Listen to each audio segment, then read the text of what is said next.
Oh my gosh, you guys, it is time for Preptober. This is one of my favorite times of year because the energy is just so good. So if you want to work on a novel, come write with us, get into community, get some motivation, feel really proud of yourself, and end the year with a finished novel, then get ready because Preptober starts right now.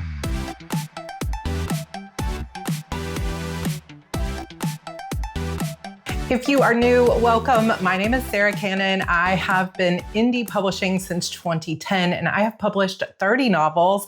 Hopefully my 31st is coming out this year before the end of the year. And I have created for you a new Rough Draft Challenge workbook. So what we're going to focus on in this video is my noveling checklist. And this is really for when you're ready to focus in, like 30 days of finishing your whole novel, or 2-week sprint where you're really going to get it done, or you're really going to set aside time. A lot of this stuff I don't really do, like planning my meals ahead of time or getting all my tools together or organizing my space every single time I'm writing, because that's sort of all year, all the time. But when I am focusing in on this 30 days, I'm going to finish an entire project and I'm really going to let writing be the main focus of the month, that's when I follow this checklist. So if you are looking to join us to write an entire novel, or at least focus in on your writing for 30 days in November, we call our event here the Rough Draft Challenge. So this is kind of an answer or replacement of the old National Novel Writing Month, or NaNoWriMo, which I participated in for over 15 years. But sadly, that organization has folded. And so here at Heart Breathings, we are doing the Rough Draft Challenge. We started it last year. It's very similar to NaNoWriMo, except that you can set your own goal. So we'll be going over all of those different goals next week, or actually coming up on Thursday when we do a full walkthrough of the free Preptober planner. But that planner is available and you can see those tiers in there now. So just head to the description and you can get that. But whenever I'm ready to just really focus, really go all in and say, this novel is my primary focus for the month, here's the steps that I follow, and I'm going to take you through the full checklist. So here she is in all her glory, the beautiful new Rough Draft Planner, Preptober planner. Beautiful quotes. There's also a little letter from me in here where we go through the different tiers. We will do this again in that video that I'm going to post on Thursday. So we will go over this, but basically instead of the old like NaNoWriMo way of doing it where you have to hit 50,000 words or you don't win, with the Rough Draft Challenge, you can set any goal that you want. So again, if you're interested in joining us, definitely come back for that video next week. We're going to walk through this whole planner.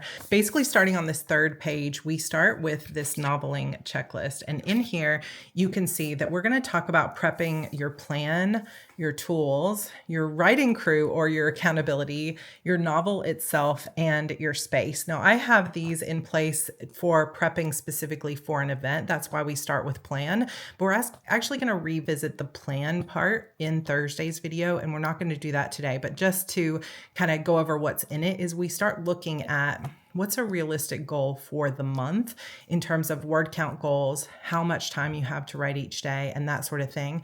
Then we also are going to look at rewards. I will show you that I always like to set up for myself a few different rewards, like blind boxes or various enamel pens, or even something big for when I hit my final goal. So if I were to put a goal of 30,000 words and I hit 30,000, what am I going to reward myself with when I hit that big goal? So it might be little things along the way and then one big goal.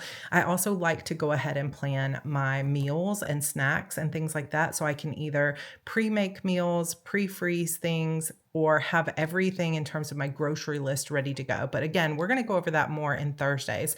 What we're going to start with though is the tools, the accountability, the novel, and your space. I will preface this by saying I do a lot of like stationery and visual work. The truth is, for writing a novel, when it comes to need, all you really need is some place to write. So it could be a typewriter, it could be a laptop, it could be your computer, it could be just a keyboard that goes with your phone.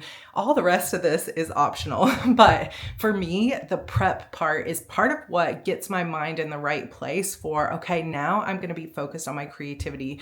It's a focusing tool. It's a fun tool. It's just like setting myself up for success so I don't waste time or get stuck in self-doubt later on. So that is what we're going to be focusing on. But just keep in mind that I have an entire checklist for you in this workbook that I'm also going to share here on the screen.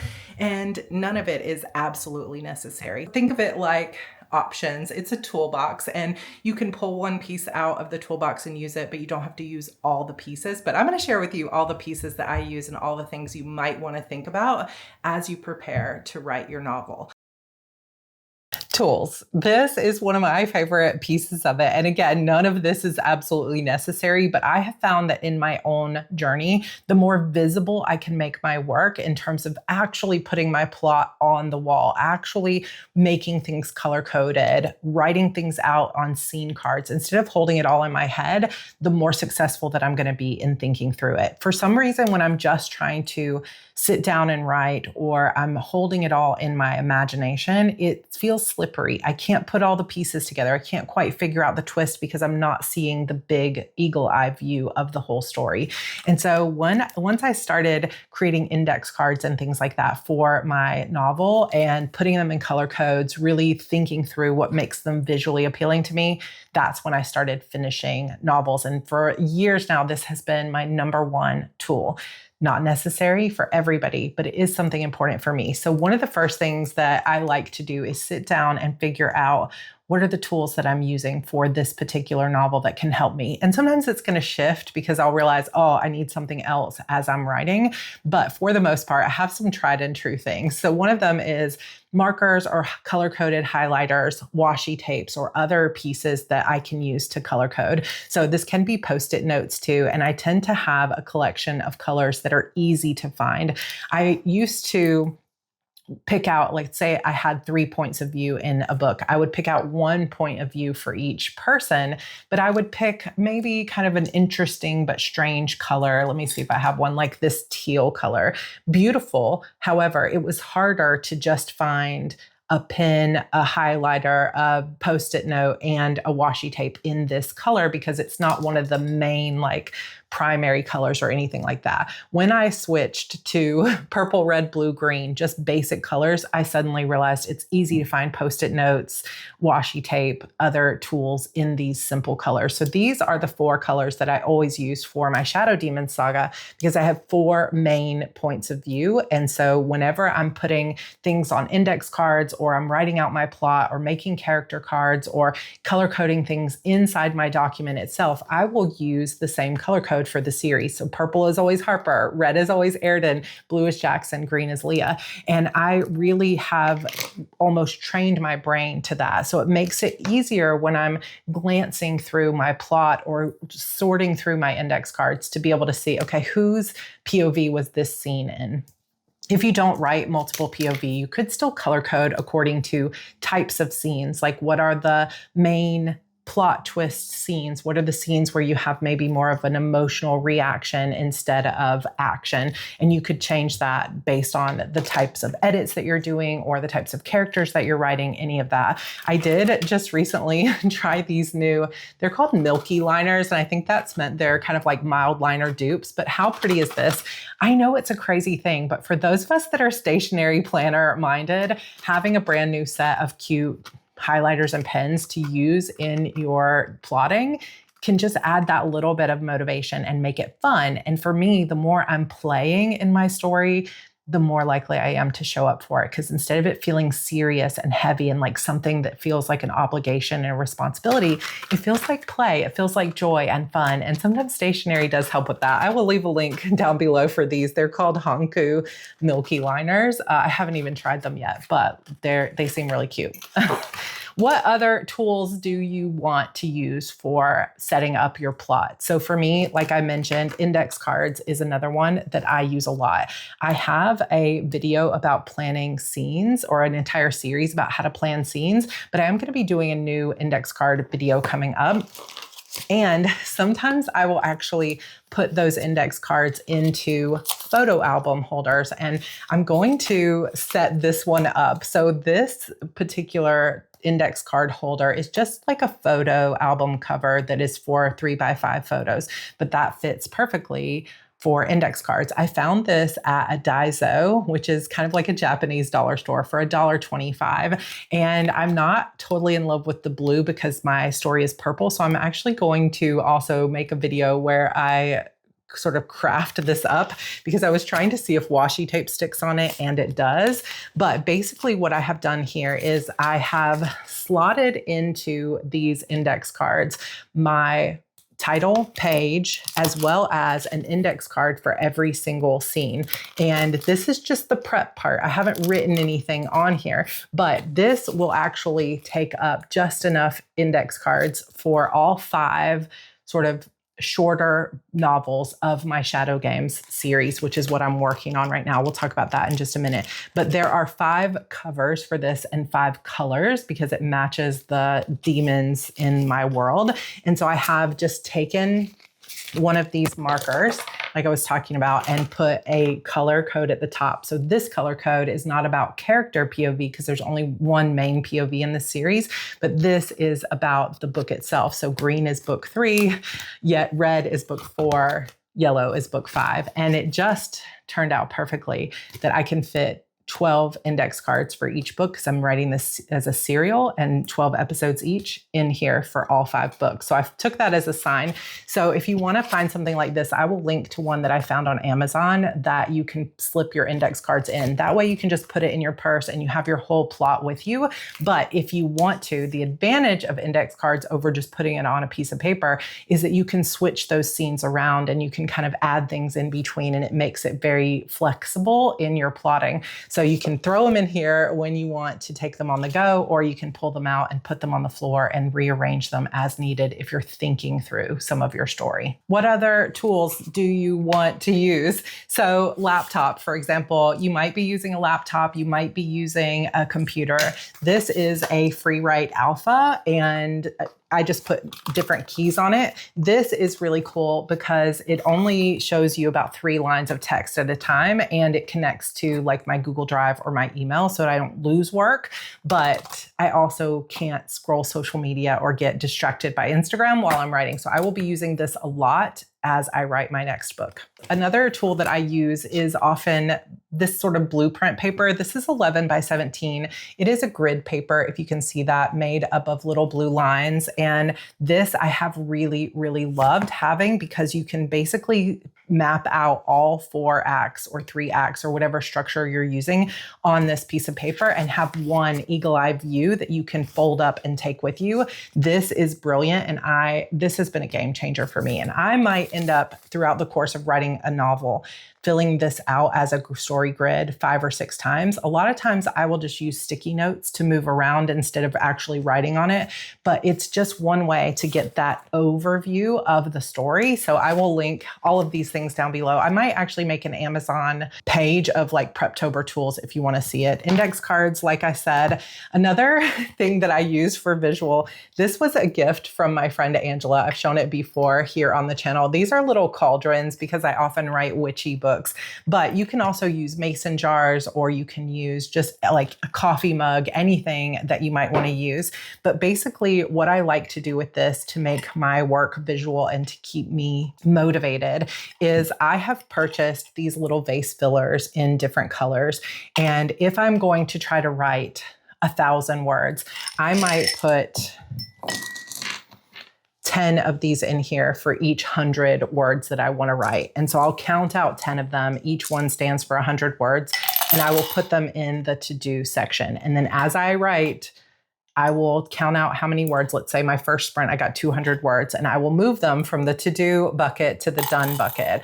And this allows me to see and build momentum throughout the afternoon, because sometimes you just don't feel like writing. But when you look and you see you're halfway through your goal and you just have a little bit more to do, that can be just the extra little something that you needed to keep going. And so any type of visual tool like this can be super, super helpful. And then at the end of the day, when it's all in the done section, you can be so proud of yourself, and maybe even you reward yourself. So you could pick out like 30 little Hershey Kisses, and throughout the 30 days of the month, every time you fill up your done each day and transfer them, you get to eat a Hershey Kiss any way that you can make it fun for your brain can be helpful. Then when I get back the next day, I will choose how many words I'm going to write or how many sprints I want to do or how long I want to spend, and I will start again with this. Another tool that I will use often when I am out and about is this little timer cube. So I have one that has a 5-minute, 25 minutes, 15 and 45-minute timers. When I am doing writing sprints, which is basically where you set a timer and you commit to not looking at your phone, no distractions, all you're going to do is write or focus for this amount of time, I use 25 minutes on with a 5-minute break. And so with this timer, all you have to do is turn it on, and then you put whichever one. So right now I have the 25 minutes facing upwards, and on the bottom, it has a little display where it's counting down so you can see how much time is left. But I can just leave that on my desk. I don't have to open anything that might distract me. I don't have to turn on my phone. This is just a very simple tool, and it's not very expensive. So I will link that for you as well. But then I can sit and I can write and I can focus over here, because one of the greatest enemies to me getting my writing done is the distractions. Somebody emails me and they need help. Somebody texts me, someone tags me in a post, and I just cannot get my mind back into writing. But with these simple tools where I say, okay, I'm going to set this down for 25 minutes. I'm going to sit down with my laptop or my free write. I'm going to tune out the rest of the world. When 25 minutes is over, this will beep and I will switch it to the 5-minute timer. Then I've got 5 minutes to walk around, to think about what I wrote, to respond to that email if I want to. And then when that timer goes off, I go right back to the 25 minutes.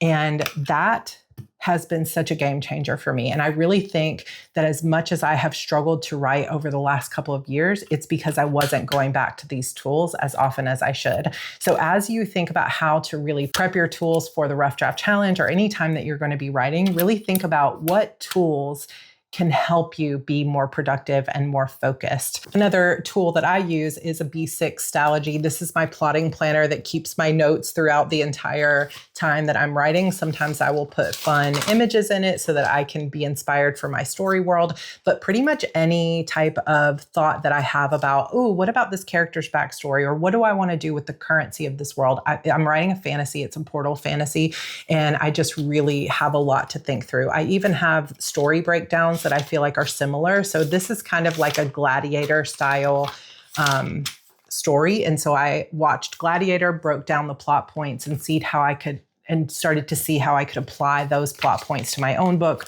All of those notes are kept in this one place, which is super helpful. So I have my new index card book and my plotting book, and that is super helpful. I also will bring my headphones anywhere I go. I almost always have whiteout. I have stickers. I have my glasses. So these cute little glasses, these are ones that I need for looking at my computer screen without getting a headache.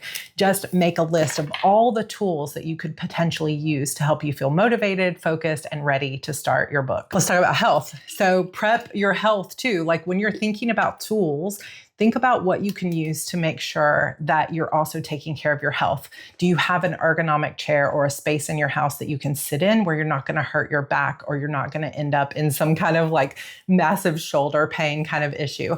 Do you need to be drinking water more often? So I have this large 40-ounce Stanley cup. I'm filling this and putting it at my desk every single day, multiple times a day. So get a water bottle that you like. Some of them even have times on them. Make sure that you have an ergonomic chair, an ergonomic kind of setup with your laptop or your computer. Have the right comfy blankets, comfy wristbands, whatever it is you need to make sure that you're taking care of your health. Because even though we are just sitting down, writing for hours a day can genuinely hurt your back, your wrists, your headaches. Like it can cause some serious problems to your body. So make sure that as you're prepping your plan and all your tools, you're taking your health into consideration along the way. So another tool to think about is what software are you going to use to write? There are lots of great tools out there. There's Scrivener, there's Google Docs, there's Dabble, there's lots of them.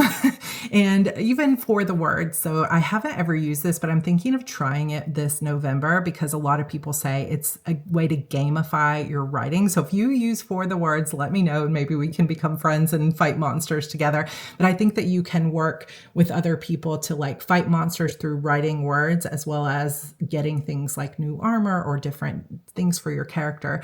But even if you're writing inside for the words, make sure that you have some place that you're going to be backing up your work, that you're always making sure, because I had a heartbreaking experience back in 2012 where I lost about 30,000 words, and that was months of my work. And I was a new mom, and it was completely devastating and heartbreaking. And I never want it to happen to me again, nor do I ever want it to happen to you. So as you think about prepping yourself for writing a novel, think about where you're going to back up your work and where you're going to be writing. And make sure that whatever tools you're using, you understand, how does things get backed up? How can I make sure I don't use my work? So for example, I'm using this free write. I have been using this quite a bit over the last year. And this is something that I know that once I connect it to Wi-Fi, I can press send and it will send it to my Google Drive and to my email. Then I have a process of wherever I was writing, let's say I was at a coffee shop, the minute I get home, I copy that from my Google Drive into my main document so that I always have multiple copies of it and I don't lose it or get confused about my writing sessions. And now I have had to take a little bit of time to make sure I understand how this works and make sure that it's connected to Wi-Fi so I don't lose anything. Same thing if you're going between computers. So let's say you have a MacBook, but then you also have a desktop that's a PC. Make sure you're using some kind of software that interacts easily with both of them or has some kind of cloud backup. And even if you're using something that auto saves, like you have a Word that auto saves, you have Scrivener and you've got it set up to auto save and back up to the cloud, make sure that periodically you're taking those cloud backups and backing them up in a redundancy, because all it will take is overwriting something accidentally or having your laptop crash and now you've lost all of your work. So before you start writing, go ahead and have those systems in place for what software you plan to use and what devices you plan to use. Make sure they're updated, make sure you have everything you need, and make sure that you have some kind of system for making sure you don't lose your work. What else would you possibly use? Maybe practice a writing session, and as you go, think through, what is it you wish you had on hand? Is it your favorite chapstick and you want to make sure that it's there? Because it's incredible how much time you can lose and how much focus you can lose if you don't have everything with you at your desk. Let's say you are somebody who chronically needs chapstick and it's the middle of November and you've got really dry lips. If you sit down to do a 25-minute sprint and you set your timer and then 5 minutes in, you're like, wow, my lips are really chapped. If you have to get up and disrupt your flow to go find your chapstick, you can't find it. You have to look through another purse or a bag or some jeans pockets. You finally find it, but then, oh my gosh, somebody stops you in your home and they interrupt you. And then they say, did you check out this news thing? And you go to your phone and now you're stuck on Instagram or TikTok for the next 30 minutes. You get back and your entire writing time has just been swallowed, or your brain has been swallowed and now you forgot where you were. You have just lost your chance at sticking to your goal, because when it comes to something like Rough Draft Challenge, every day counts. And when we're trying to get this novel done, we can really get a lot done in 30 focused minutes.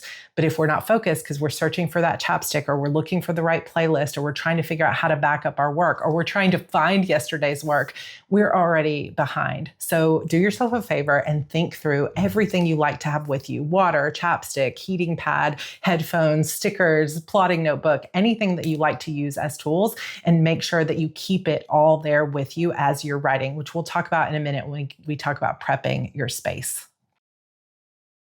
Another great thing to think about is your writing crew, your accountability. Who are you going to write with? Part of the fun of being a novelist is that now we have this amazing internet where we can literally become friends and hang out with people all over the world and write with them. And that can give us so much accountability and really fulfilling experience as writers, because there's so many of us around that would love to spend time with you. And you do not have to do this alone. The act of actually sitting down and typing on your computer can feel very lonely, but you can do it in groups. And so if you want a built-in group, come join the Heart Breathings writing community. We have writing sprints going on where we will have admins on YouTube here, not just on my channel, but all over the internet, all over YouTube, that will set timers, 25 minutes. Some people do 45 minutes, and we'll chat in between. But then we also have focus time where we sit and write, and there's really good chat going on. There's always replays that you can watch. We have a Google Calendar, so I will link that for you below if you want to see all those times with links.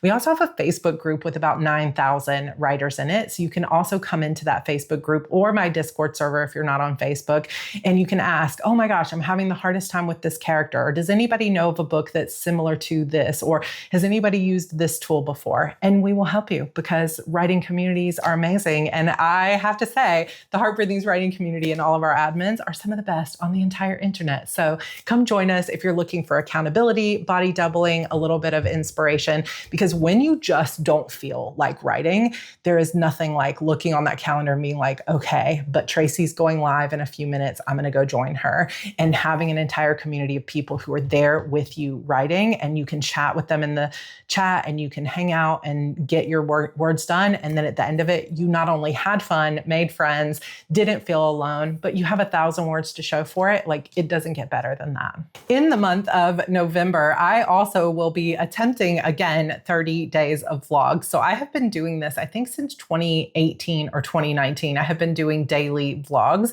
They used to be called the NaNoWriMo Diaries. Last year, we switched them to the Rough Draft Diaries, but I got pneumonia and I was traveling for a writer's conference, and I think I only got 7 or 8 done. This year, we're trying again. I can't promise 30 full days, but that's another great place to get into community and to get a little bit of inspiration. And there are tons of other author tubers here who do daily vlogs, or at least occasional vlogs throughout the month of November, or anytime you might be writing. So find your favorite YouTubers and their communities and get involved for building inspiration and holding yourself accountable. And also, once you start to make some writing friends, or you might already have some really great entrepreneur or writing or creative friends, take the initiative and say, hey, what if we met every Monday from 4 to 6 p.m. on Zoom or on Discord or through text messages, and find some people to help hold you accountable? Because the more you can get into community, the less likely you are to succumb to that resistance when you just don't feel like it. Because if you have a best friend who's like, okay, I know you don't feel like it, but you're supposed to write 1,000 words, so sit your butt in the chair and get it done,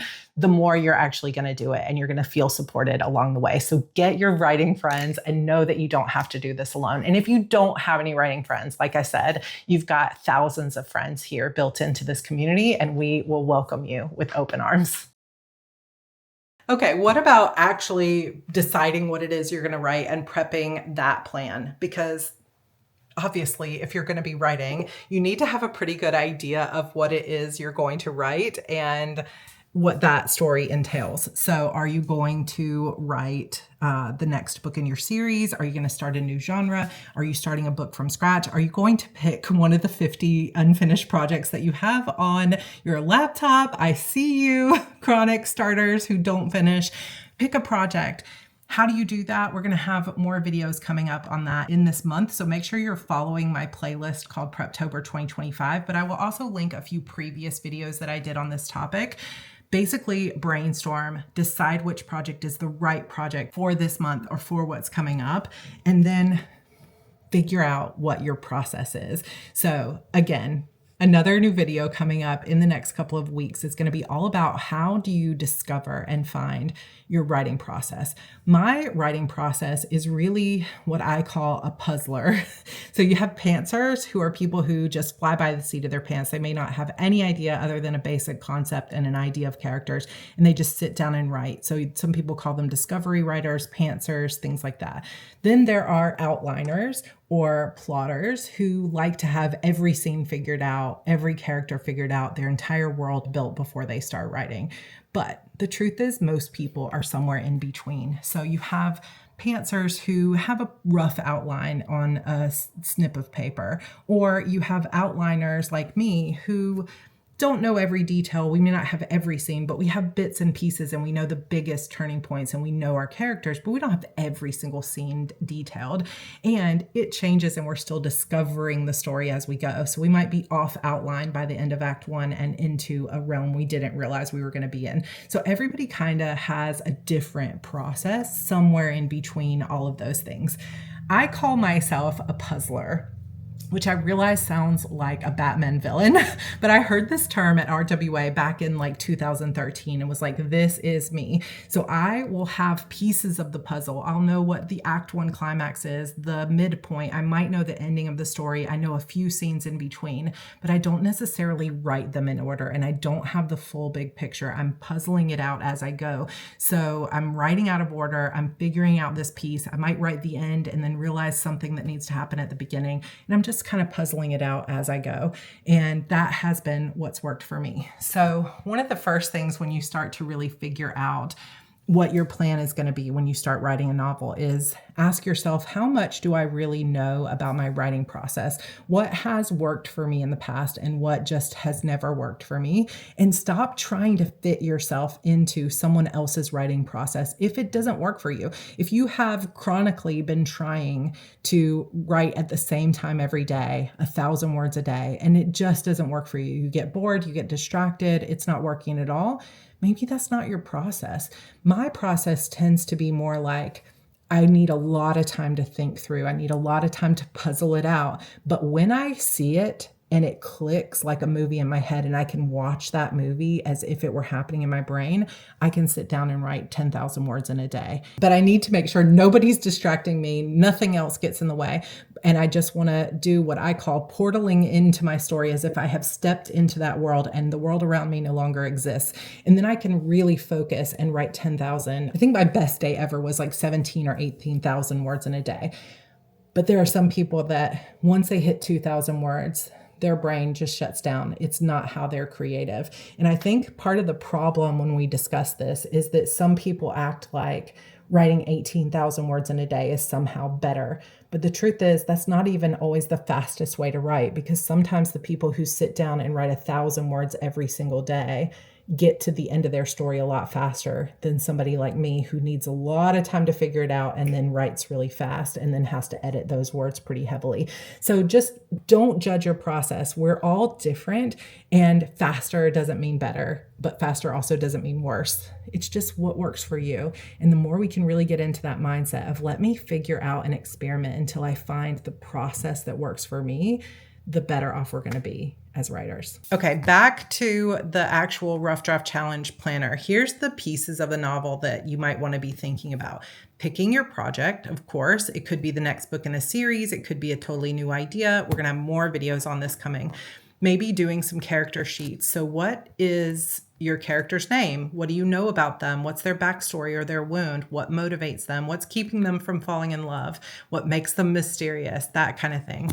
Color coding, of course, we talked about that. I love to assign a different color to each of my point of view characters. Some of you might not be writing multiple POV. You might just have a single point of view character.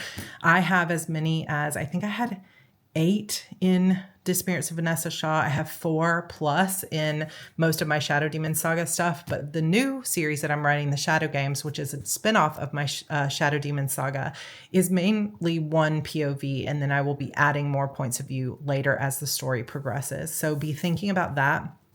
Creating an outline of your main plot points. So you could just do the hook, the first doorway, the midpoint, the second doorway, the all is lost moment, or the finale.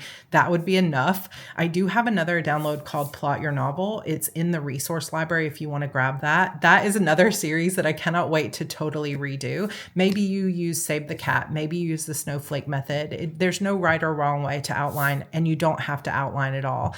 But think through, is there anything about the plot and the story you want to have figured out before you start writing? Index card scenes. So here in this rough draft planner, if you look through, you'll see that there are some explanations of how I use scene cards. I'll show that to you in the PREPTOBER planner flip through, but I like to take my index cards and I will put at the top who the POV character is, what the main thing that's happening in this story, what's the conflict in this particular scene, and then what's the outcome of the scene. So what's my character's goal? What's the conflict, and then what's the outcome of the scene. That helps me string my scenes together. I don't necessarily have all of these scene cards done before I start writing. In fact, I never do, but I will start with the scenes that I know to give myself a basic framework. In this instance, I'm putting them in this cool binder, but sometimes I also will put them in like a little alligator clip, or I'll punch a hole in the side and put them in those bookbinding rings. Any way that you can keep your index cards together is fine.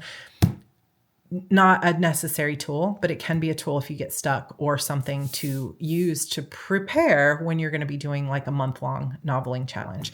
Also ask yourself, what research do I need to get done? Do I need to read some books on writing? So I have Ines Johnson's Kickstarter book called Page Turner Pacing, and this is all about how to pace your novel and really get it figured out, whether you're a plotter or a pantser, or what she calls a panty liner, to write your book in 21 days. So far, I think this is brilliant. I love Ines. She's one of the smartest authors I know. Oh, she has a course that goes along with this too, and a workbook. So is there any plotting type stuff that you need to research? Or are you writing a Victorian novel? Are you writing in a certain time period?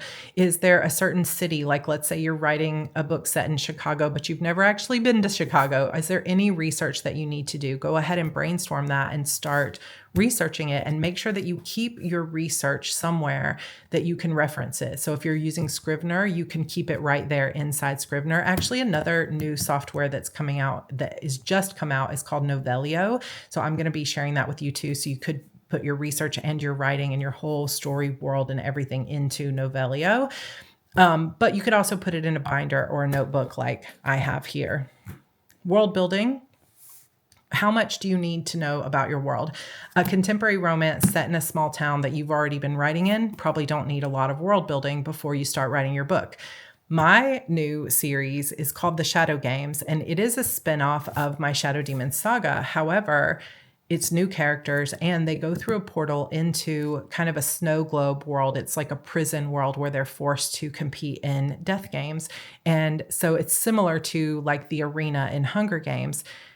There's a lot of world building here. What's the currency in this world? Who are the characters? What are their abilities? How do they fight together as a team? What are the games they have to play? So I have been spending months working on the world building. So be thinking about that as you go. And of course, a lot of this will be discovered as you write, and it will depend on your process. But one of my main tips is to make sure that whatever you're using for your research, your world building, your plotting, it all goes in the same place. So the same document, the same binder, so that you don't end up with notes all over the place. And then when you go to write, you're like, oh, I can't remember which notebook I put this world building in, because that can definitely waste time.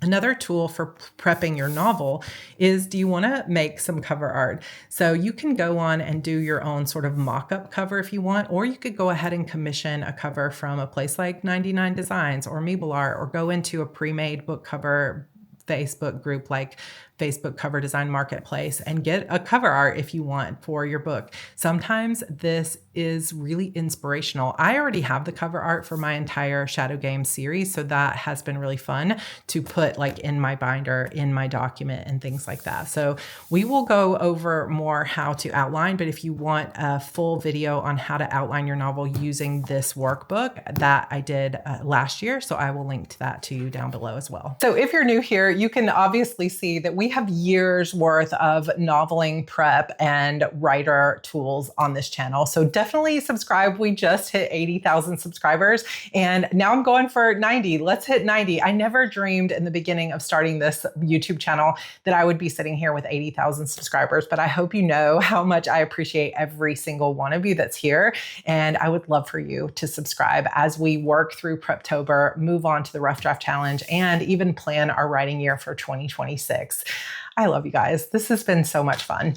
So all of those previous years of Preptober, you can look through any of those videos and still get inspiration on how to write your novel, how to plot your novel, how to edit, how to write from scenes, how to create great characters, how to brainstorm ideas and choose which one. So all you have to do is head to the playlist that I link in this video down in the description and just start watching some of those videos. And I hope you find some of them helpful.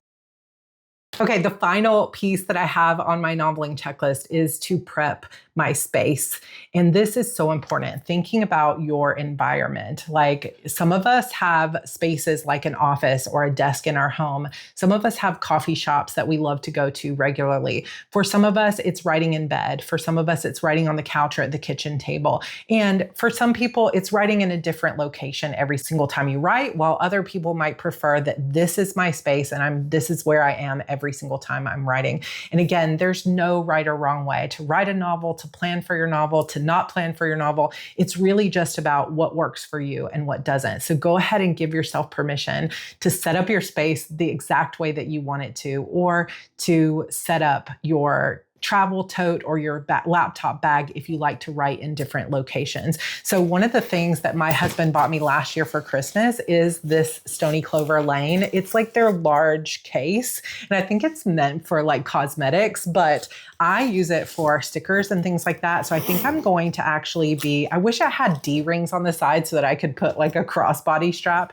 but I'm either going to be setting this up. You can see there's like tons of stickers in here to be sort of my noveling center where I can put in all of these tools like my glasses, my index cards, my timer, I probably won't like carry these kind of tools with me because those will just be for when I'm at my desk, but my headphones, everything else. I don't actually think my headphones will fit in there, but they will fit in my backpack because I love writing in my office, but also I love going out to coffee shops. Panera is like my OG favorite place to write. I wish I had a Barnes & Noble in the town where I live, but there is one about 30 minutes away. And so maybe heading to Barnes & Noble. There's also a really cool place here in Dallas that's about an hour from me called Half Price Books. And they have a really cool section where you can, it's a gigantic used bookstore, but they also have a lot of really cool tables and things to sit at. School libraries, my own local library, going to a place like IHOP where they serve unlimited coffee. Find your spaces that you want to go to and either set up your desk space so it's as optimized as possible for your writing, where you don't have any distractions and everything you need is at hand's reach, or set up your bags or your spaces that you're taking with you to have all of your stuff. So you don't end up at Panera and you don't have your index cards, or you don't end up there and you're like, oh man, I can't write with all this noise, but I forgot my headphones. Try to be as organized as possible. And one of the best ways to do that, of course, is to put it all in a bag, and that's where it stays. And you just carry that around with you.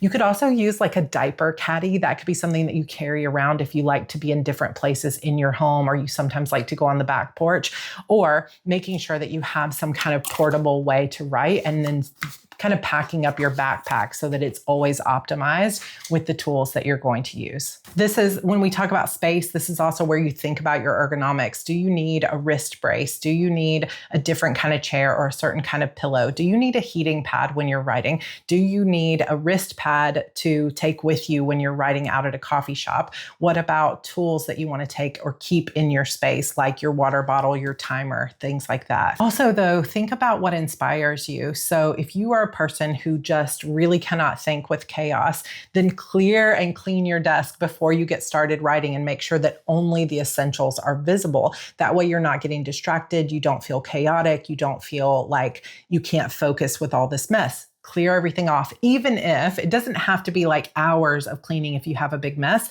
grab a box from Home Depot, like one of those moving boxes, and just move everything into it. Put it in your tub, whatever you need to do. Put it in your garage or tub, whatever, and focus for the month. And when the month is over, you can reward yourself by cleaning out that box, but just making sure that your space is looking the way that you want it to and feeling the way you want it to. I am somebody who loves color, which probably is no surprise from this video and from my background. So I always like to have really colorful things. I will always have a candle that I light that it's sort of like a ritual. I will say, when I'm lighting this candle, this is my candle for the shadow games, which I haven't actually picked out a candle for the shadow games. So maybe I'm going to do that literally this afternoon. I will light that candle and it's a signal to my muse and to my brain, okay, it's time to write this story. But I also make sure that I have like color coordinated things. Like one of my favorite color combos is pink and red. And so I will have pink and red sitting on my desk, or the majority of my writing space is actually purple. And so I will make sure that the desk mat, the keyboard, my glass, even my like tweezers that I use for scissors, it's all purple. And this is not meaning that you need to be an over consumer who goes out and buys lots of stuff. I'm sure that you have most of what you need there in your house. But even if you need to pick up a few things to make your space really your own so that you want to go sit there, you want to feel invited to like go spend your time there, then inspire yourself and create a space that feels warm and cozy or bright and colorful or joyful, or even has a picture of your favorite author or a picture of your self when you were signing books, or your book cover right there, a quote that inspires you. But set up your space to be as efficient as possible, where everything you need is at your fingertips, but also something that really nurtures you and makes you excited to sit in that space and get your writing done. So that is all the little checklist of things that I do to prep. And of course, the bulk of it really comes down to planning my book.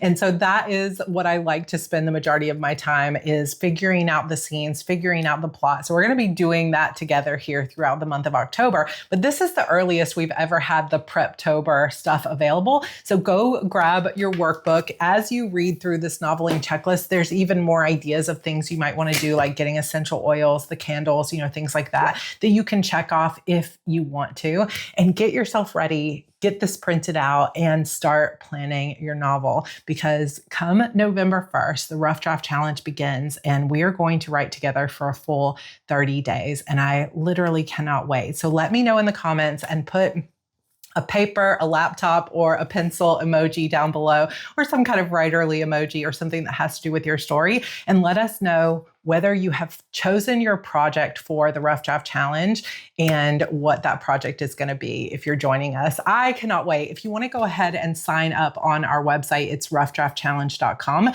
You won't be able to set up your November project yet because you can only set up this month and next month. So as soon as it hits October 1st, you'll be able to set up your October project and your November project to go ahead and get that all set up. But there'll be more news coming on all of that. And if you want to hear more about how to actually choose your idea, how to determine your writing process, how to plan using index cards, how to color code your novel, how to write your outline, all of that good stuff, we have tons of cool videos coming up over the month of October. So hit that subscribe button, make sure you are signed up for my newsletter, and download and print your Rough Draft Challenge planner.